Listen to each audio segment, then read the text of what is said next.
All right, girls, let's go. It's time to go to school. Okay, everything? Got your backpacks? Yep.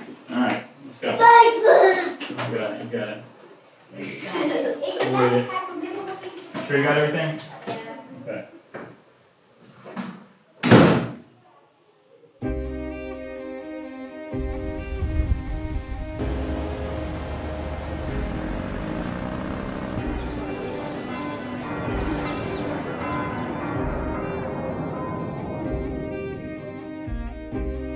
So a question I often get asked is why Rome? Isn't that one of the most religious cities in the world? You got the Vatican there, you have the Pope there. It's one of the most Christian places in the world. So what's the point of having someone there planting churches and sharing the gospel if it's already there? That's a product of a huge misunderstanding about Roman Catholicism. Rome as a city is full of religion, but it's void of the gospel. You walk around and every corner there's signs of this desire to do something for God. Whether you go to see the holy steps, people climbing on their knees, they're climbing and doing something to draw closer to God. But God is this far off figure who's at the top of these stairs, figuratively speaking, and you're trying to get to Him and showing Him how contrite your heart is. But the gospel is the total opposite. It's God who came down to us to grab us and say, there's nothing that you can do. I've done it for you through Jesus Christ. So it's Christ who steps in your place and takes those sins from you. And so what we see at the heart of Roman Catholicism is a false gospel. Rome becomes then one of the darkest places in the world. You definitely realize the vastness of lostness here.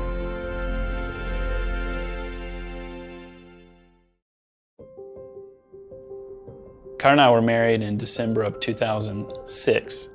We moved up to Louisville to attend Southern Seminary. And it was there that we sensed the Lord calling us to serve abroad. The Lord made it very clear that Rome was the place we were to serve. So we lived in Louisville for 2 years until the summer of 2009 when we moved abroad to Rome. A few months after we arrived, we learned about a new church plant in Rome called Papež di Roma. And I met the pastor and we began attending. I serve at the church alongside Leonardo as associate pastor.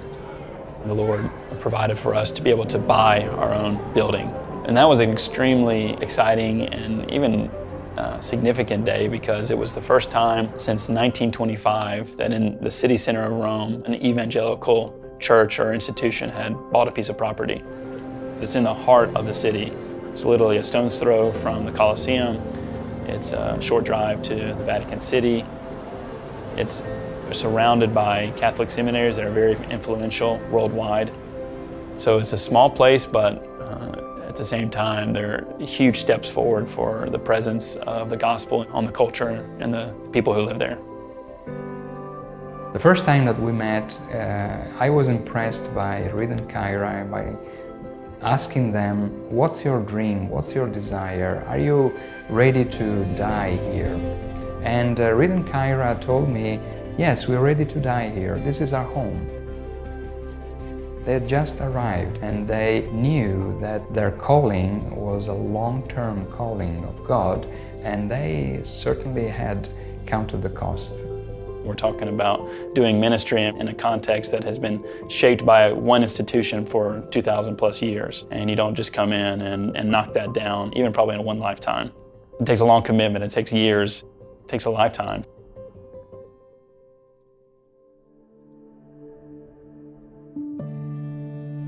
We had been living in Rome for just about 6 years together when we came up on our second furlough. So we went back to the States for 2 months.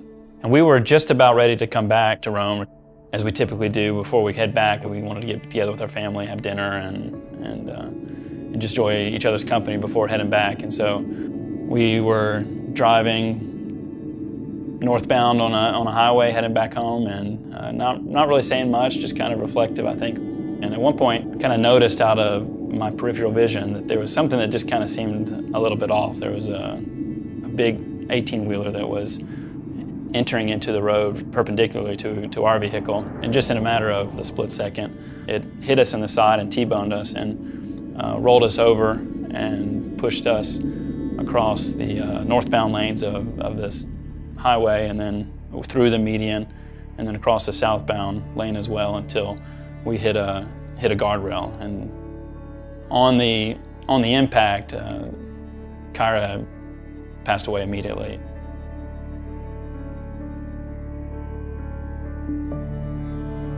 The hardest moment for sure was the day me and the girls walked into our apartment, for the first time without Kyra.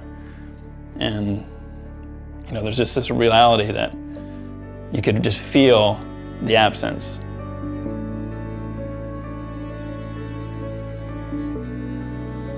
I do remember that first time sitting down and trying to prepare myself mentally for prayer and talking to God. And it was just a really big, kind of as a test of your faith. There was definitely kind of these real moments of, I don't even know what to say. I don't know what to do or how to even pray.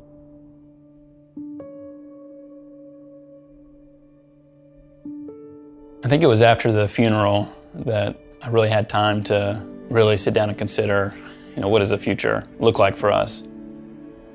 We were driving from the airport to Atlanta, and I whispered to Reed, the Lord needs you here in Rome. And I strongly encourage you to consider coming back and to continue to serve the cause of the gospel in the city. I really didn't even allow myself that possibility, just knowing what it would take. Although there was a desire to think about going back to Rome, it just didn't even seem feasible or possible. Like, how am I going to come back and raise 3 little girls? At the time, they were 6, 4, and 2. And then being a single dad who's, got a job and responsibilities to do, and knowing that I don't have family around to help. Thinking about going back to Rome seemed insurmountable, really, as a possibility.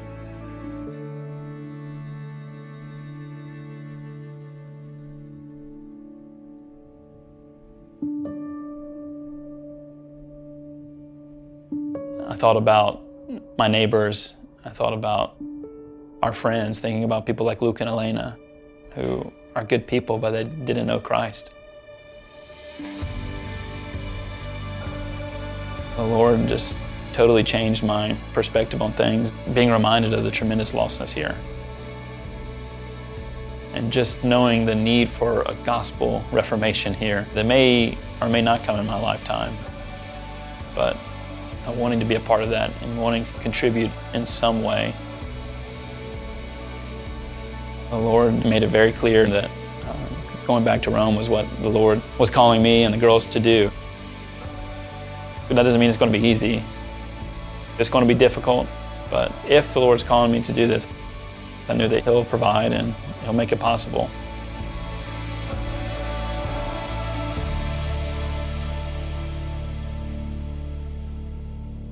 Reed's decision to come back to Rome has affected the church tremendously. And not only for the church, but also for his friends and non-believing neighbors. When he met us after the accident, he was there with a smile. And it was so shocking for me. There is no way to understand that if you haven't faith, because it's impossible. The fact that a young man would come back in such conditions was a clear example of the way in which the grace of God works in people's lives. When I met the Carr family, I didn't believe, and for me the important was my life and myself. Little by little, I started to think about my life. From that time, everything changed. We have seen conversions happening after Reed's decision to come back, because it was such a powerful testimony of the gospel working in people's lives. Today, our life is totally changed. God is in every moment of our life. Without Kyra and Reed, we would never change our life. If Kyra saw what ministry was like for us today, of course her heart would overflow with joy to see Elena and Luca coming to church, being baptized, living their lives for God and the Lord. She would certainly rejoice in the fruit that's come since her passing. If you had told me what was going to happen, look, you're going to go home on furlough, you're going to be just about to come back, but then Kyra's going to be killed in a freak accident. And then you're going to take the girls back yourself and raise them and do it. I mean, it was laughed at you and said, that's absolutely ridiculous and crazy. It's not possible. Doing ministry and taking care of the girls and being a dad, and people ask me, how do you do it? I was like, I don't know. This is the Lord. It's just, He gives an opportunity to brag on the Lord and say, He's just so gracious. He gives us the grace we need. One lesson that I believe the Lord's taught me more than any other is that His grace is sufficient. No matter the challenge that He places before you, no matter what scenario He puts you in, you can think it's completely impossible, but if He allows it and He puts you in it, then He's going to provide for you. And even when we think things are impossible, God's grace is sufficient.